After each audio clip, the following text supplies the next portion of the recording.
Du café pour vivre plus longtemps, un écran d'ordinateur pliable et un Google Home sexiste. Nous sommes le jeudi 16 mai, je suis Jeanne, bonjour à tous. Voici votre concentré d'actualité scientifique sélectionné par MaxiScience.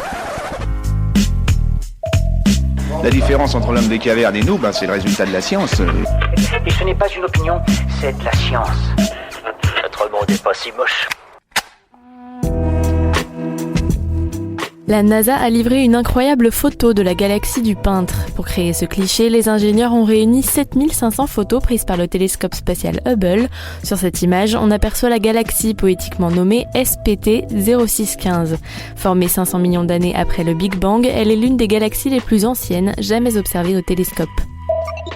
L'OMS a publié ses recommandations pour réduire les risques de démence. Au programme, un régime sain comme le régime méditerranéen et pratiquer une activité physique régulière. L'Organisation mondiale de la santé encourage aussi les gouvernements à mieux prendre en charge des maladies comme l'hypertension, l'alcoolisme et le tabagisme qui seraient des facteurs aggravants. Écran et prise de poids seraient-ils liés? Selon des chercheurs de l'université de Marseille, la réponse est oui. En cause, la sédentarité qui provoque des dépenses énergétiques très faibles et l'incitation à grignoter. C'est un fait, plus les enfants et les ados regardent un écran, plus ils consomment des produits de mauvaise qualité comme des bonbons sans en avoir vraiment faim. Le record du monde de plongée vient d'être battu. L'explorateur et homme d'affaires Victor Vescovo vient de détrôner le réalisateur James Cameron en descendant presque au fond de la fosse des Mariannes. Une incroyable performance qui l'a mené à 10 927 mètres de profondeur sous l'océan Atlantique. Il sera encore possible de battre ce record puisque le point le plus bas connu se situerait à 10 971 mètres. Super, j'adore. Alors écoute-moi bien, je vais essayer d'être clair avec toi. Ouais, génial. Avis aux amateurs de café, votre boisson préférée pourrait détenir le secret de la longévité.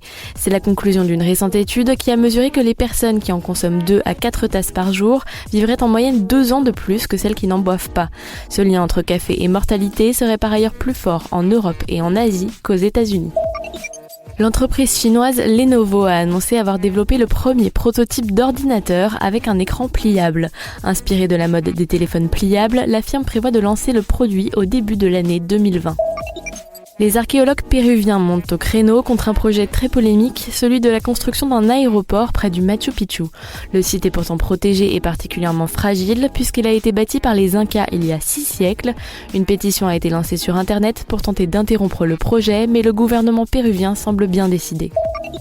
Google Home et Alexa sont-ils sexistes? Une récente étude semble aller dans ce sens puisque des scientifiques ont constaté que les assistants vocaux reconnaissent moins bien les voix féminines que masculines. En moyenne, les femmes seraient 13% plus souvent mal comprises que les hommes. Selon les chercheurs, l'explication à ce phénomène est simple. Lorsqu'ils sont conçus, les assistants vocaux sont davantage entraînés à reconnaître des voix d'hommes. C'est tout pour aujourd'hui. Vous êtes en moyenne 2000 à nous écouter chaque jour. Merci pour votre fidélité. Si vous souhaitez réagir, vous pouvez le faire en commentaire sur les applications Deezer, Spotify et Apple Podcast. En attendant, on vous dit à demain pour de nouvelles actualités scientifiques. Voilà. Il ne reste plus qu'à vous remercier de votre attention. Au revoir.